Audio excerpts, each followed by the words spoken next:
Welcome into the Shadow Box, everyone. I am your host, Carlise. I am your grief and trauma coach and your shadow work guide. Today with us, we have Katja Rusanen. And Katja is originally from Finland, but she is visiting us today from Rovea, Spain. And she is a doctor, and she is also the #1 best-selling author and spiritual counselor. She guides purpose-driven individuals to make peace with their path and reach their full potential. Her pragmatic approach combined with spiritual insights bring results fast. With a doctorate in spiritual science, as well as 2 master's degrees, Katja's experience and expertise in spiritual psychology and soul awareness empowers her clients to succeed with purpose. So thank you for coming in and visiting us all the way from where you are. Go ahead and Thank, give us some more information about yourself. yeah, thank you for having me. First of all, it's always a pleasure to connect and hopefully share some inspiration with your audience too. So, as you shared a little bit of my background, I have this calling to help others. I always feel like I was born to bring even more light into this world that feels right for me as my calling. And then I have found now ways how to do it and super excited to support people because I know it's possible to make peace with our past and find that joy of living again. Yeah, we all want to function no matter what we've been through because it's not like we stop living, right? So we need to figure out how to make this journey as peaceful and as productive as we possibly can. So let's see. Let's go ahead and talk about what you were born in the midst of. Like, how did you come into this world of grief? Where did you originate this whole aspect of coming into this community? I was actually literally born in the midst of grief. And as my big brother, he died 1 year and 1 day before I was born. So my parents were still in the process of grieving. And I was then coming into the world. And that's where most likely it comes. Like I feel really like I was there coming to bring the light because that's how they treated me because they were going through the challenges and the grief. So it was as if I was something joyful in their life, and my for my sisters as well. They really treated me like little princess because it was an opportunity for them to also see that the life continues, bringing something new into their world. And it was in a way I sensed that grief and I carried now when I look at back, of course, having different level of awareness, but I can see that the little girl that I was then was facing the some concepts of life that normally people don't know in that young age, like that people die. That was kind of a concept I learned pretty early on, and it was it was something shifted in me as well because I had elderly parents. So in that age, like nowadays, it's different. But that time they were considered elderly parents, and How old were they? they were 43, 42. My mom was when I was born, and then dad was 10 years older. So those days, it was considered. Nowadays, it would be no one. But for those days, it was like, okay, they are a little bit older. And it was, again, this concept that then I started young age, worrying that they will die because they were older than my friends' parents, for example. Or So that concept of death came to my life early. yeah. Did you feel any pressure once you started to get older and started to understand kind of what was going on and what you were born into?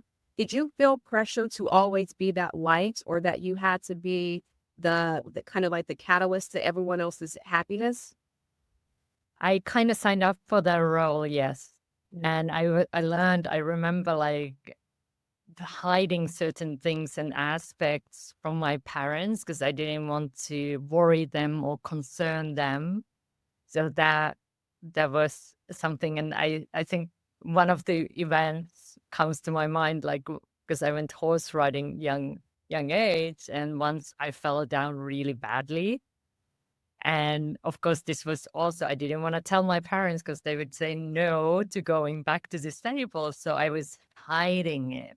And I was hiding my dirty clothes and pretending nothing happened, but I was really shaken off from the wall. But the thing was, though, my mom was very intuitive. That's where I came up with the intuition. Just she often saw through me, like when I was trying to hide, like those that that fall from the staples. He was like, "What's happening here?" And she often found out what I was trying to hide. Yeah.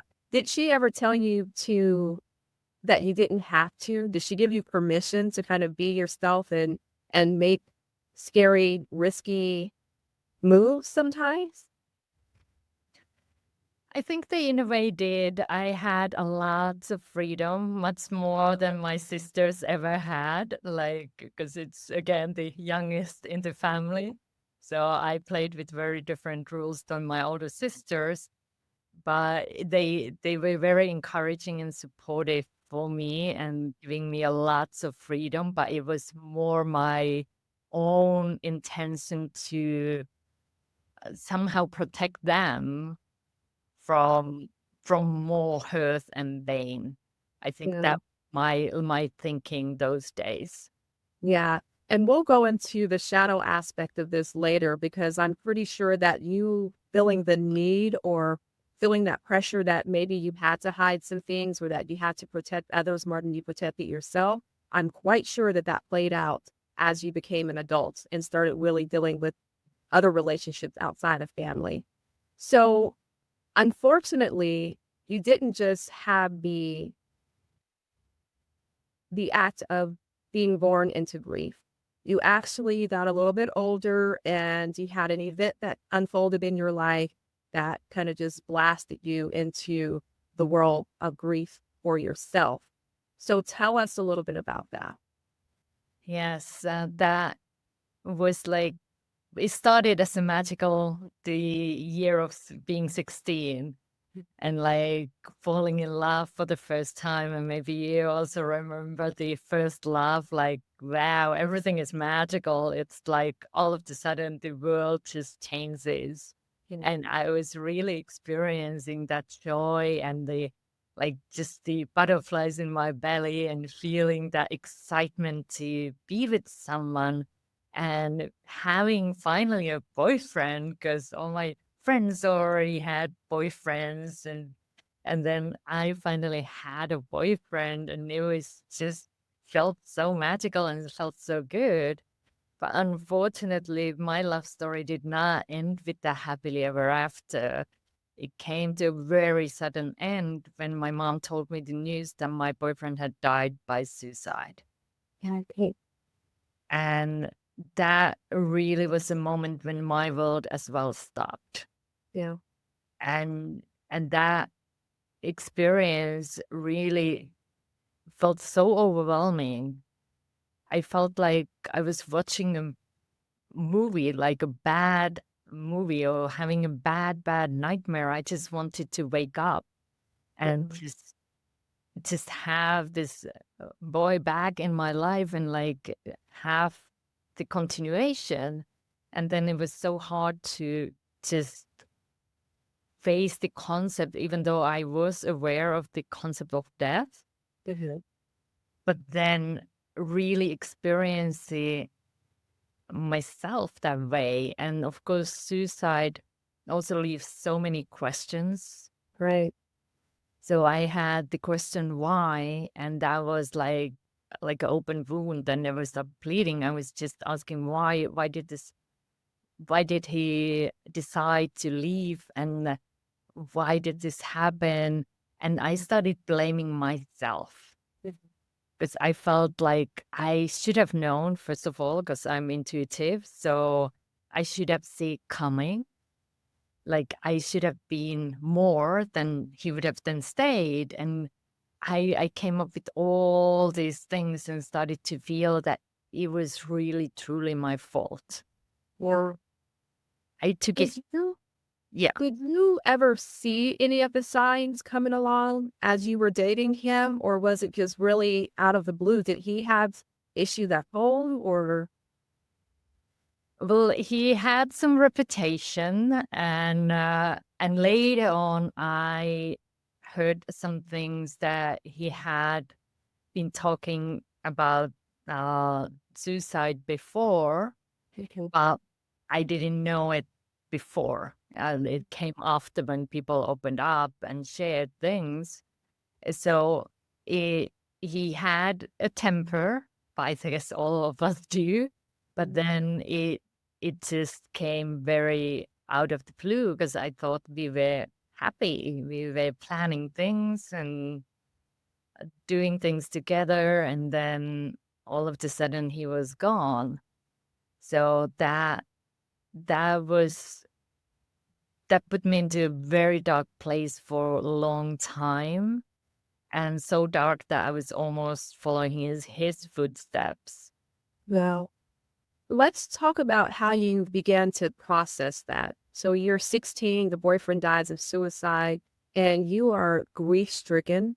You're at that age where you are trying to find your own way. You're trying to discover yourself, discover your own identity. Your identity was intertwined with your boyfriend, because you were a girlfriend to your boyfriend. And let alone you have hormonal things that were going on because you're a teenager, all these things that are naturally happening to you.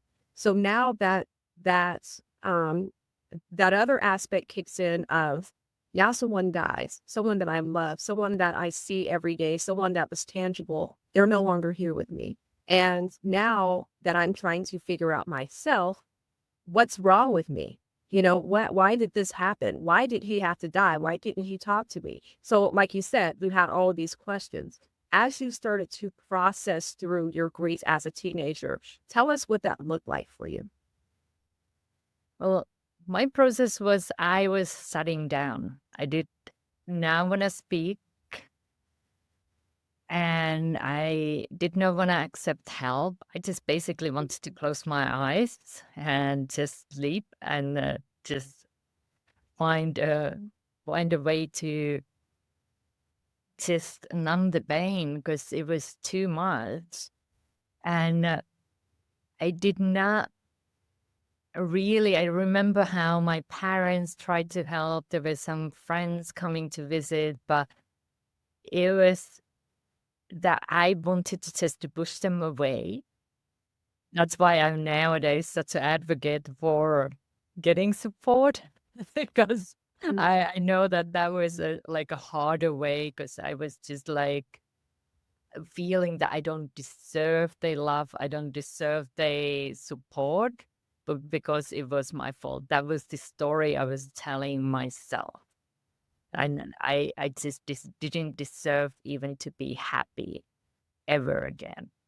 So that was the frame of mind. But luckily, there was this saving grace, as as we can say, that before 6 months before, I had signed up to karate a lot. So there was then some sort of structure, and for some strange reason, that was the thing I did not want to give up. So even though I was going through this grief, it was somehow a place for me to be free and breathe because it was in a different city. So people didn't know there what had happened because I didn't tell. And that was for me a place where I could just be normal because in my village, everybody knew. And it felt like because I was judging myself, then I felt that others are judging me too. That's interesting. So why did you feel judged? Well, that's an interesting part to to have in there with the loss of your boyfriend, because it's one thing for you to blame yourself, but why would you think others were judging you for his actions? Because I bought into that story that I should have saved him. Mm. Like I really felt that others then thought that too, that if he was happy with you, he wouldn't have left.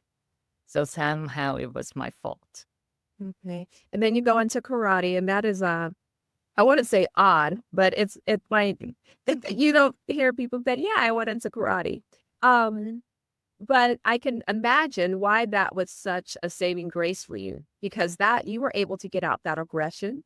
You were able to even feel you're sweating so hard, you're doing whatever you're doing. And even if you drop a tear or two, it's okay because I'm doing karate. Nobody's really going to notice, right? So tell us really some detail as to how you started to unveil yourself and kind of push yourself through the grieving process through karate. Mm-hmm. As a karate, you learn to be very present. Because when you are in your mind, you don't see what's coming.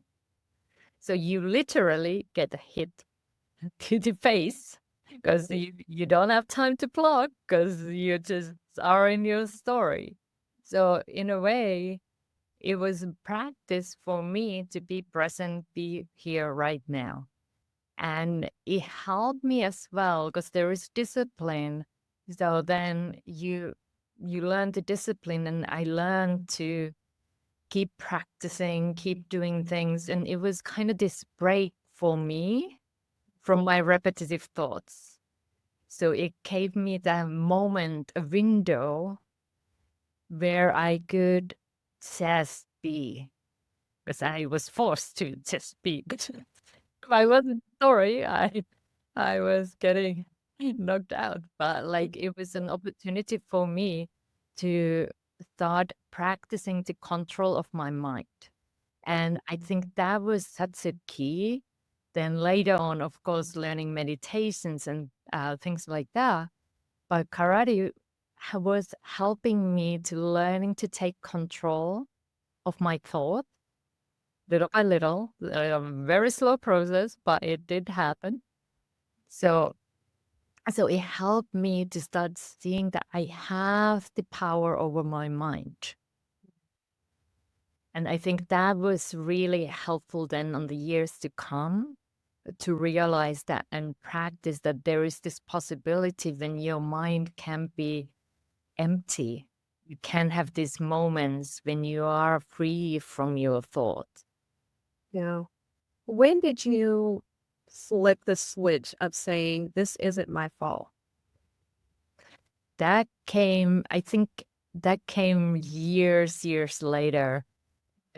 There was a long time, a part of me that believed it was my fault. And it wasn't until I really started to diving into spiritual studies that I was able to release that and see from soul's perspective, having that deeper level of insight into that situation and being finally able to forgive myself and forgive my boyfriend and forgive all the people involved and make peace with that event. Yeah. And you keep saying really interesting thing that really highlight how you really thought that it was your fault. And you said to forgive yourself. Were you forgiving yourself for feeling that it was your fault, or were you forgiving yourself because you really still at that point thought that you did something wrong, that you failed in? I was forgiving myself for carrying and buying into the misbelief that it was all my fault. Because that also influenced, of course, we start seeing our life through the lenses we wear. And that thought also made me then to not really love myself for many years. Yeah. And walk us through what did those times of not really loving yourself look like? For example, it was um it was always being very hard on myself, like the own inner talk, was very, very hard. That's something I would never even say to a friend, but I was telling things to myself, like being very self-critical. And that also came like when I was competing in karate. And if I didn't win, the mental, like the talk that I had afterwards, I was being really hard instead of just like, okay, the other one was better this time. I took it very personally. So that way it was very tough as well to go through life experiences when you have that inner critic that is very harsh. Yeah. I mean, because after all, it was you were born into the world to be the light, right? Which is what you were conditioned to believe, spoken and unspoken. And here you are, the light, and you go into your boyfriend's life as the light. And once he takes his own life, that light dims. And you go through life and you're starting to fail at things like reality of life is just starting to happen because now you're of age to really experience other things. And you realize that there are things that dim your light. There are things that you will fail at. And so I can only imagine how that stripped away of your identity, but only to get you to really know who you are and really know what your authentic self can really bring into the world, which will lead you into your purpose. So as we go down that route, we had a special friend that ended up coming into your life. And this is where you really started to kind of turn yourself inside out and look within. Tell us about that. Yes, my special friend was my dog, Mr. Kippa. He was a Staffordshire Bull Terrier. And I somehow wanted to have a dog. I wanted to have a companion. And he happened to be the best teacher ever of unconditional love. It was love at the first sight. If you say that, I just went to see a puppy. I didn't meant to get that puppy. It was just like, oh, I just gonna go to see a puppy. And he started like playing with my shoelaces. And I was like, okay, that's him. And it was such a beautiful experience because that helped my heart to open. If I was able to feel love again in a level that I hadn't done for a long time, like really feeling that loving for that little puppy that was so cute and so adorable. And that then just kept growing, and he was always there. He was just supporting me because, of course, dogs, they are very much as sensitive animals as well, and they feel us. They learn how to read the emotions, and he was always just being on my side if I cried, or then he just did something funny that I made me laugh through my tears, and having the support was so beautiful. And I just experienced that more unconditional loving from his side, that he was just loving me as I am and just having that enormous capacity for love. Yeah. And how courageous is that? And how vulnerable is that?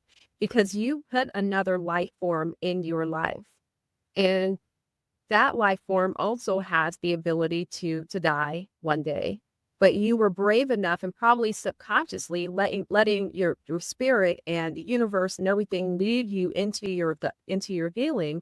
And you had Mr. Kipper that came in and kind of like shed that light and reminded you of your own life.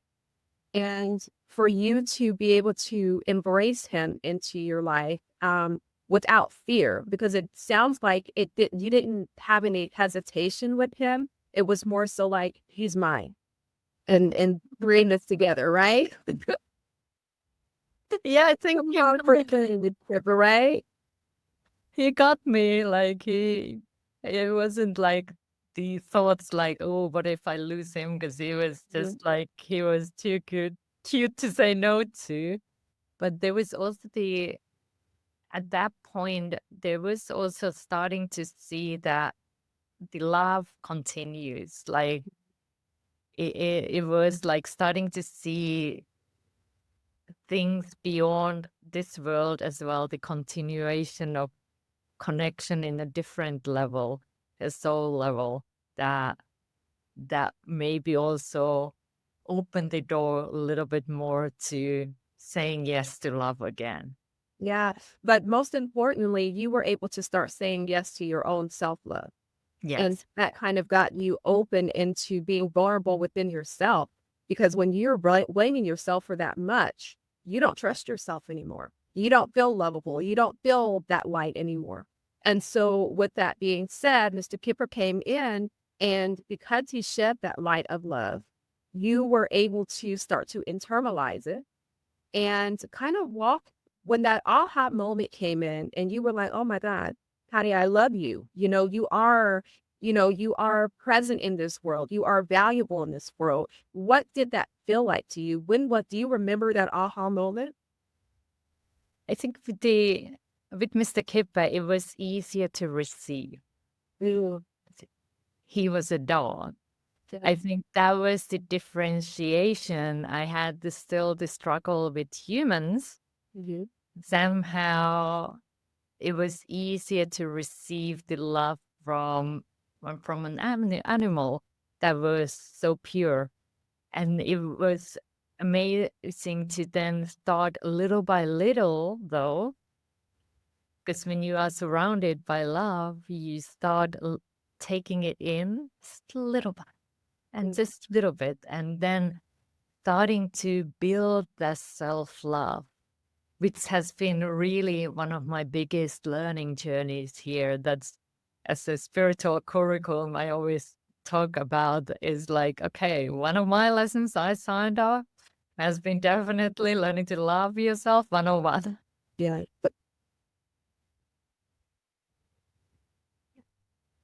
and loving yourself 101, what would you if you were to have that book or if you were to have that guide, what would you say number one and number two would be learning to love yourself? I think there is a quote from Rumi that is talking about clearing away the block first. So seeing what are the stories. For example, I had the story, it was my fault, I'm guilty. So starting to transforming those stories that you are telling yourself that make you say, hold back from loving. Mhm. So I think the clearing work is the first part. And of course, here is always good to have somebody holding the light because Yeah. this is the work. Sometimes we don't want to go there. Oh, So it's beautiful to have the support there. And then it's also, I use a lot self-forgiveness, forgiving yourself if there is something that you have hold against yourself, any judgments that you have made against yourself.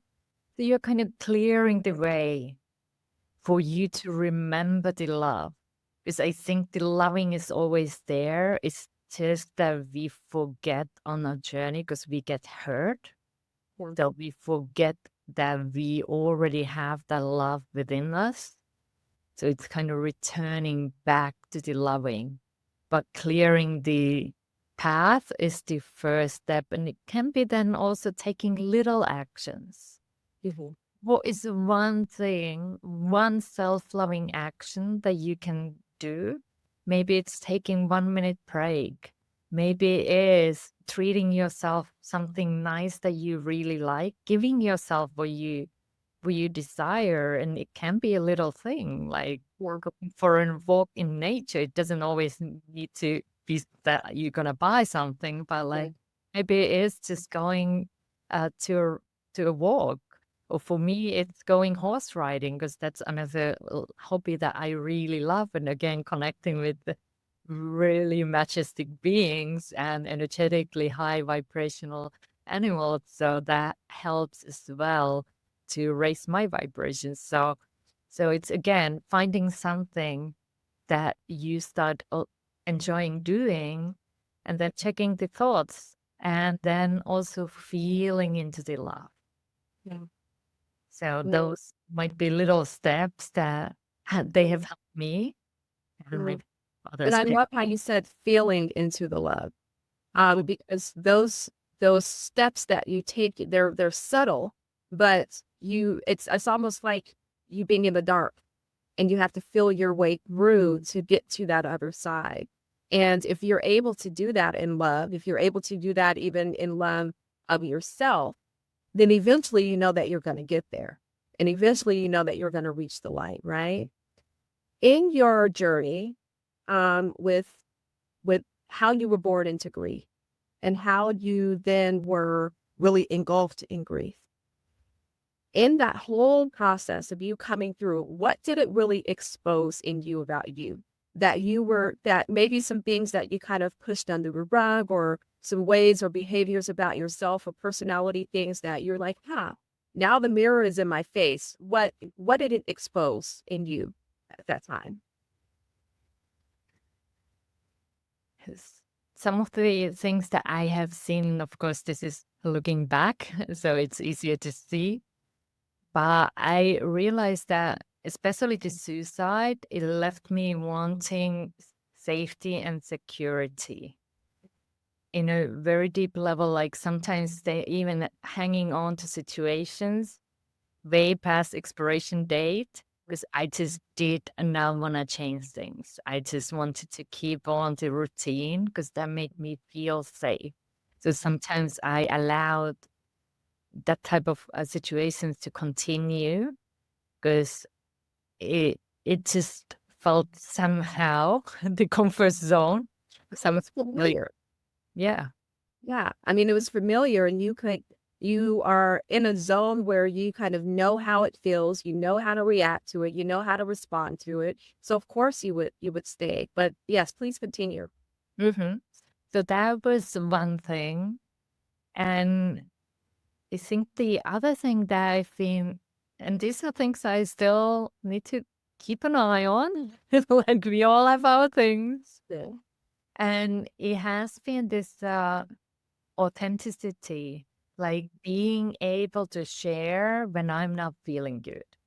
And when I'm not in that happy place, which I am often, but then it's sometimes challenging for me still to even reach out to my sisters to say, hey, this is happening in my life. I have got much better. And I'm now like, because I do have a choice. I can stay there or I can reach out and share.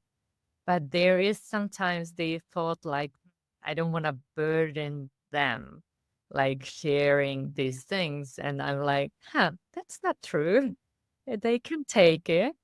They were there and they love to take it because they get upset if I don't tell things. So Oh, they gosh. But don't, that's you overcoming that conditioning too. yeah, Again, like I said, we eventually did get back to this point of how you were hiding things and didn't feel that you could really express yourself as a child because you were the light of the world. No one knew that, that you were suffering or that you were sad or that you wanted to have certain experiences that may be a little risky or what have you. And so quite naturally, you went into your adulthood and went through some seriously extreme, challenging event. And I don't want to share that because I can't inconvenience anyone, and so therefore you're suppressing it, you're stuffing it down into yourself, trying to deal with it yourself. But the work that you've been doing with yourself internally is giving you that ability to change that narrative of I have to handle this myself. So yeah, sisters are there. You're utilizing your community. You're utilizing your support. yes. Yes, and it's been a learning curve, and it is really nowadays as well to be aware. And I think that's always the key that I say to my clients, like awareness is the key. When we are aware of the pattern, it's so much easier to see when it's there and like, I do have a choice. I can choose differently.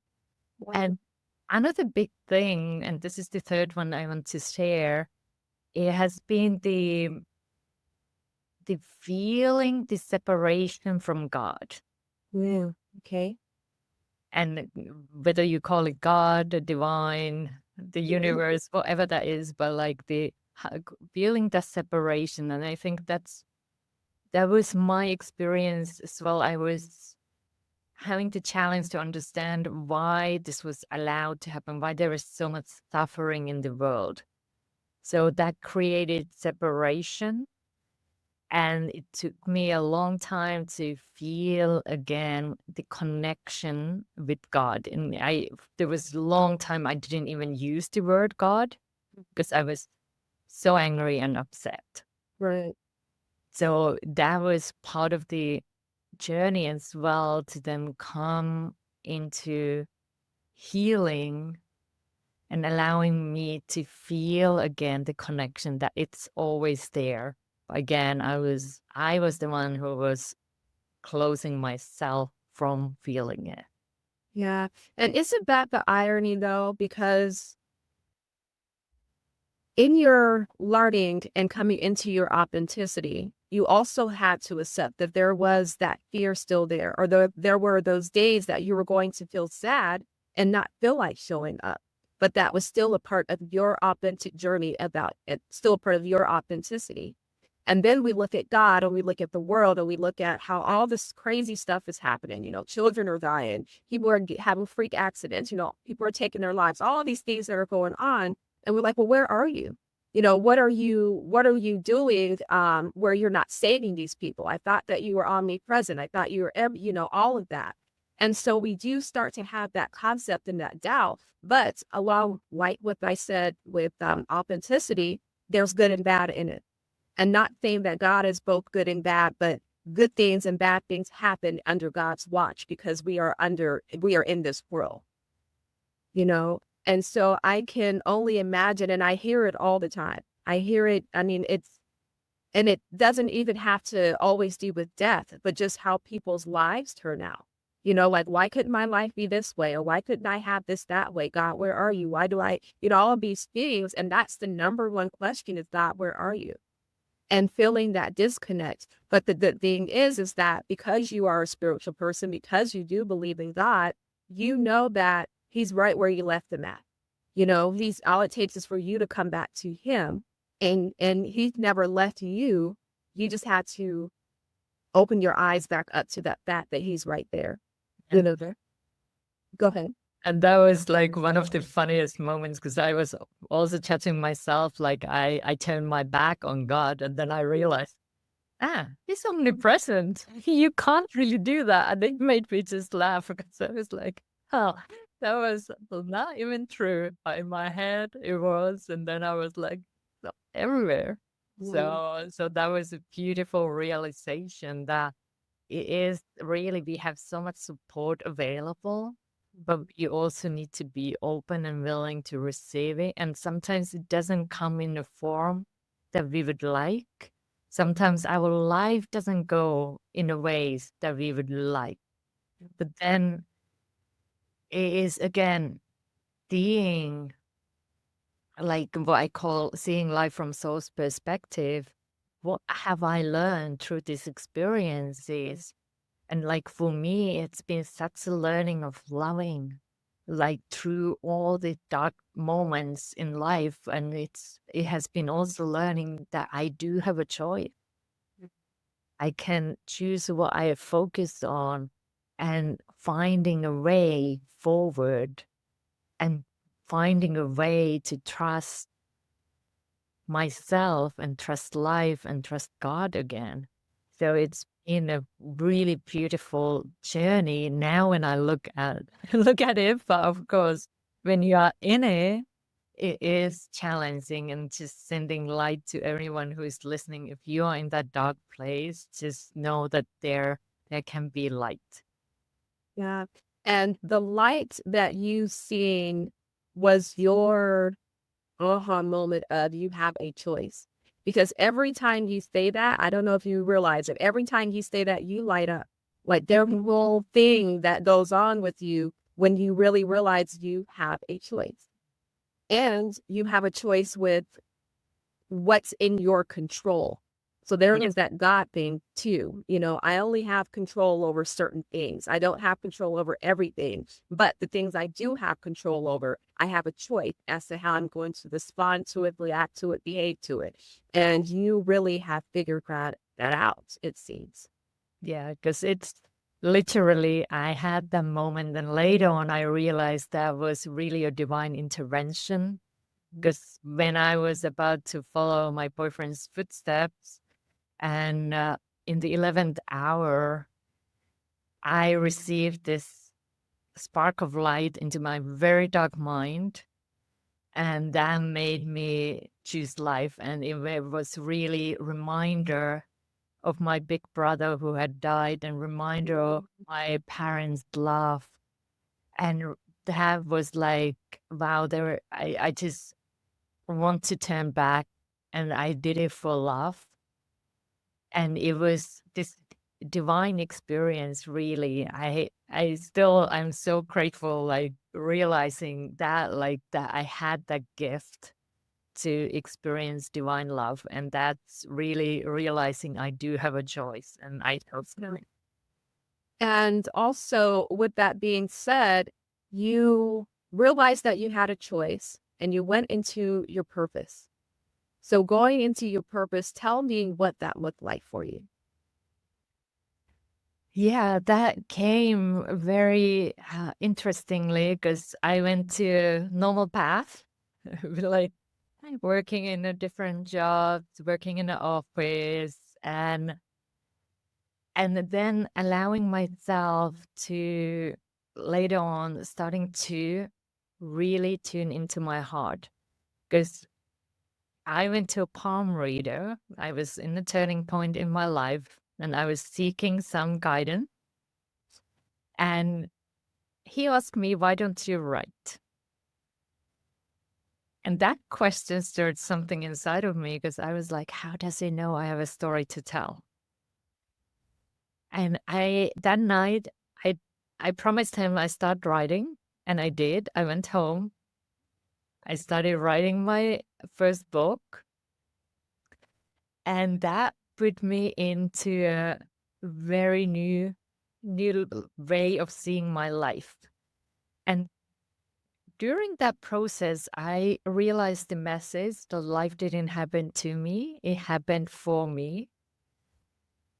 And when I got that message, there came this calling to share my story, a story that I had kept hidden for 15 years.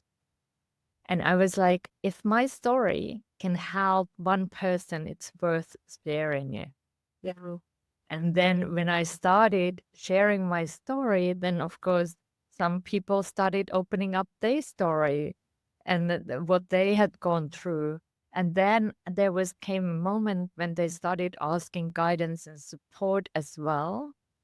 And I was then guided to do the work that I do today, helping others to make the peace with their past. Yeah. And it's a joy. There's always beauty in the ashes, is what I'd say. And you always find, even though we totally hate the fact that we have to go through these things, we understand that we have our own journeys. And these journeys will catapult you into your purpose as long as you're open and you do the work. And you were able to dig down so deep within yourself to start to heal yourself and start to call in those people who are a part of your tribe. And even just by sharing your story, or you just crossing someone's path, and you have those aha moments like, okay, this could really help someone. This is really, my story is bringing light to someone, and they are able to start to facilitate themselves through their grief or through their trauma, and through their lives. And I think that is really beautiful that you followed the call and that you understood the assignment, right? Is what people like to say. Yeah, I love that. because it was really also seeing my mom, and we had like deep conversation, and he was not able to let go of the grief. She died with the grief, and she was aware of that. That was her choice. she was not ready. But then her wish for me was that I find a way to let go, and I did. And that was kind of the calling there as well to then help others as well, because being a prisoner of our past is so painful. It is possible to free ourselves so that we can experience the joy of living again, because our past does not need to equal our future. At all. And you utilize your experience when you go forward, but you don't have to dwell in it anymore, you know? And that's a key thing for people to understand. And I was going to ask you that question about mom, if she was able to come alongside you and kind of guide you through your grief. But hearing what you just said, it sounds like maybe she wasn't able to. She was very loving and supporting me, but she was not able to let go of her own grief. Yeah. But her wish was, of course, for me to find a way. Well, you did. And thus you found your way into the shadow box. And I thank you so much for coming in. Tell us how to get in touch with you. And guys, everything that she says, we will have under the bio, under the podcast. So you will have all her contact information below. But go ahead and tell us how to contact you. Beautiful. I am in most of the social media platforms that are available, mainly on YouTube and Facebook. Those are my favorites. And YouTube, I share meditations, I share videos that help you to gain more awareness and well find that peace with your past. So hopefully you check in there and let me know how the messages are for you. I always love hearing feedback. Awesome. Well, Katja, thank you for coming into the shadow box and being transparent and vulnerable with us. It was a joy speaking with you all the way from Murcia, Spain, all the way from there. So everyone else, I want to thank you for coming into the shadow box and just sharing this time with us. Get in touch with Katja and watch her meditations. As you can see clearly through her eyes, she is a ray of sunshine. She is a ray of light. And I thank you guys, of course. I thank you guys again for coming into, and until next time, namaste.